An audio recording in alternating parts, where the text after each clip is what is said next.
मैं हार्दिक स्वागत करता हूं, अभिनंदन करता हूं कि आज क्रिस्टल प्रो एग्रो कंपनी के द्वारा जो किसान फसल टूर रखा गया है, जो क्रॉप टूर रखा गया है, उसमें आप सभी लोगों का हार्दिक स्वागत, अभिनंदन। जैसा कि इस साल आपको पता ही है कि अगर बाजरे की फसल के हिसाब से हम हरियाणा के हिसाब से स्पेशली बात करें तो साल अच्छा नहीं था।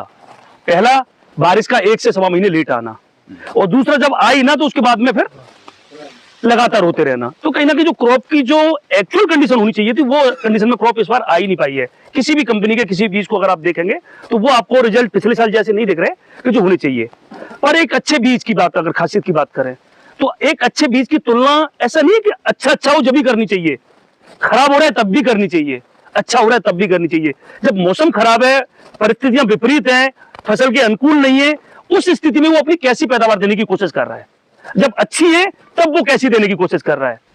तो आज जो हमने ये क्रॉप टूर रखा हुआ है, मैं रूप से हम आपको 2 से 3 प्लॉट का विजिट कराएंगे, जिसमें एक तो ये 9001 हमारी जो वैरायटी है उसे आप देखेंगे। इसके साथ कंपनी ने एक नई वैरायटी इस बार बाजरे में और लॉन्च की थी, वो की थी PA 9190। शायद आप में से कई लोगों ने लगाया भी होगा। तो जो 9190 है उसका भी फसल आपको दिखाएंगे। तो सबसे पहले आप लोगों का पुनः एक बार हार्दिक स्वागत, अभिनंदन। तो मैं ज्यादा समय न लेते हुए मैं आपसे निवेदन करना चाहूंगा, जो आ जाओ जी बाबूजी, एक तो आ जाइए, आ जाओ आप बाबूजी, एक बाबूजी बोलो आ जाओ। तो कहीं ना कहीं मैं आप लोगों को आमंत्रित करूंगा कि आप अपने हाथों से फीता काट के इस प्रोग्राम की शुरुआत करें। आ जाओ बाबूजी, आप भी आ जाओ,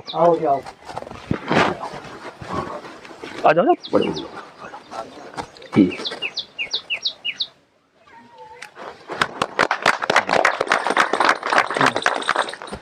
चलो।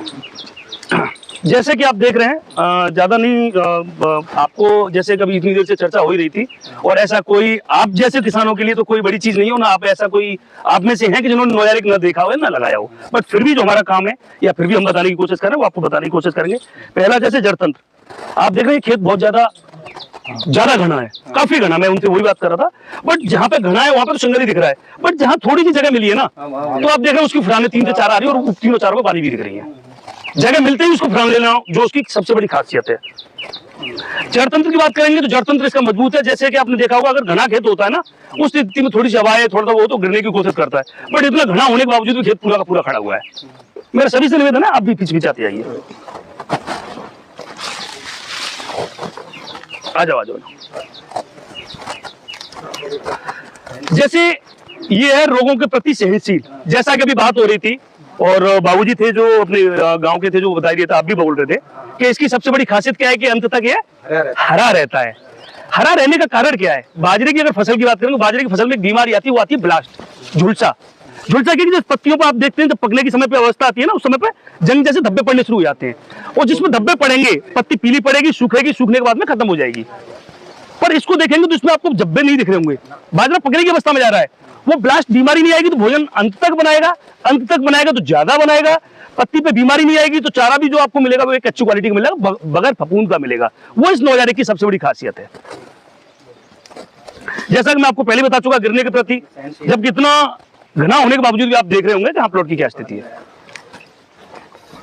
अंत तक हरा चारा, वो एक बार मैंने आपको पुनः बताने की कोशिश की। हाँ, कोई इशू नहीं। सिक्टों की तो बात ही क्या करें, वो मेरे से ज्यादा आप अच्छे तरीके से समझते ही हैं कि सिक्टा इसका जो आता है वो ठोस आता है, मजबूत आता है, और कहीं ना कहीं पैदावार देने में अन्य के अपेक्षा ही ज्यादा सक्षम होता है। एक बार देख लो आप लोग। और होता क्यों है, मैं तो इस छोटे से सिक्टे को ही लूंगा, ज्यादा बड़ा भी नहीं लूंगा। वही तो लाओ ना, एक बार नहीं उठा के सब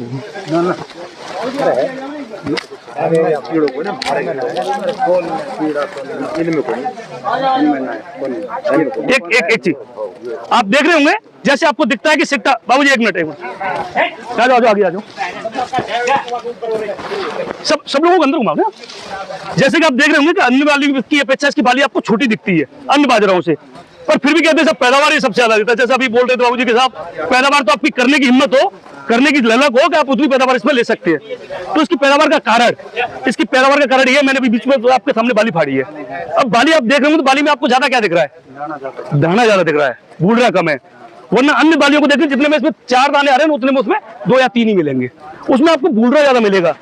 कचरा ज्यादा मिलेगा, इसमें कचरा कम दाने ज्यादा होते हैं, बाली ठोस रहती है और यही इसकी पैदावार का सबसे बड़ा कारण है कि जो हमें अन्य की अपेक्षा ज्यादा पैदावार देता है। स्थिति परिस्थिति कैसी भी हो, अच्छी हो तब भी अच्छी मिलेगी, अगर विपरीत है ना तब भी अन्य की अपेक्षा अच्छी देके जाएगा। हाँ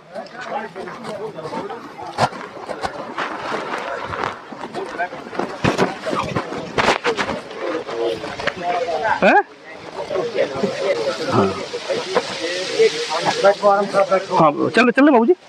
हाँ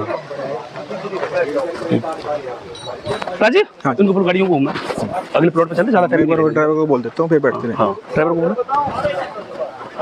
डबल सिरा बहुत कम बढ़िया है, नहीं पिछले साल बहुत ज्यादा बढ़िया। बिल्कुल मैं आपकी बात से एग्री हूँ। अब की बार किसी की है और पिछली बार तो मैं बोल एक हिस्सा से भी ज्यादा।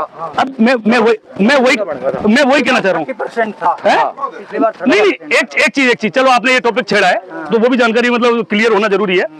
आप एक ही 9,001 को आप 10 खेतों में बोते हो, क्या 10 में बराबर बनते हैं डबल?